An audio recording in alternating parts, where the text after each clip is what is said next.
সময় বাধা দেওয়া হচ্ছিল, কি বলবেন এটা নিয়ে? হ্যাঁ, রাস্তায় এক গাদা টিএমসি পতাকা ধরে দাঁড়িয়ে পড়লো। সবাই জানে আমাদের মনোনয়ন আছে 5 জন প্রার্থীর, তা সত্ত্বেও করলো।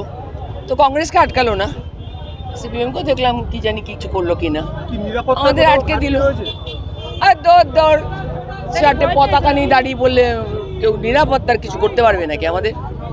অত সহজে ভয় পায় নাকি কেউ? মনোনয়নের দিনে যদি এরকম বাধা দেওয়া হয় তাহলে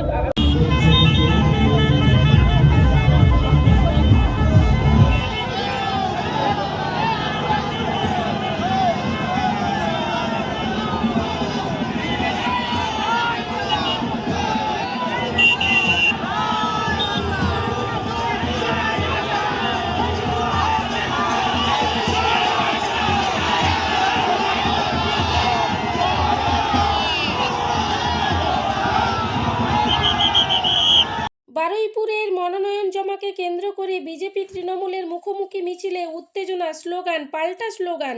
সোনারপুর দক্ষিণের প্রার্থী রূপা গঙ্গোপাধ্যায়ের মিছিল সহকারে বারুইপুর মহকুমা শাসকের দপ্তরে আসছিলেন। সেই পথে কুলতলি বিধানসভা কেন্দ্রের তৃণমূল কংগ্রেস প্রার্থী গণেশ মণ্ডলের সমর্থনে মিছিল আসছিল।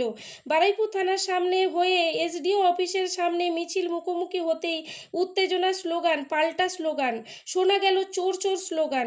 রূপা গাঙ্গুলির অভিযোগ, তার মিছিল আটকানোর চেষ্টা করা হয়েছিল কিন্তু পারেননি তৃণমূল।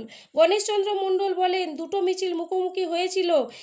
বাংলার জননেত্রী মমতা বন্দ্যোপাধ্যায় এবং আমাদের বাংলার প্রধান সেনাপতি শ্রী অভিষেক বন্দ্যোপাধ্যায়ের নেতৃত্বে বিগত প্রায় 15 বছর ধরে বাংলার মমতা বন্দ্যোপাধ্যায়ের নেতৃত্বে যা উন্নয়ন হয়েছে এবং অন্যদিকে ভারতীয় জনতা পার্টির নেতৃত্বে যে মিথ্যাচার, কুৎসা, অপপ্রচার এবং বিশেষ করে এসআইআরের নাম করে মানুষকে যেভাবে হয়রানি করেছে, বৈধ নাগরিককে যেভাবে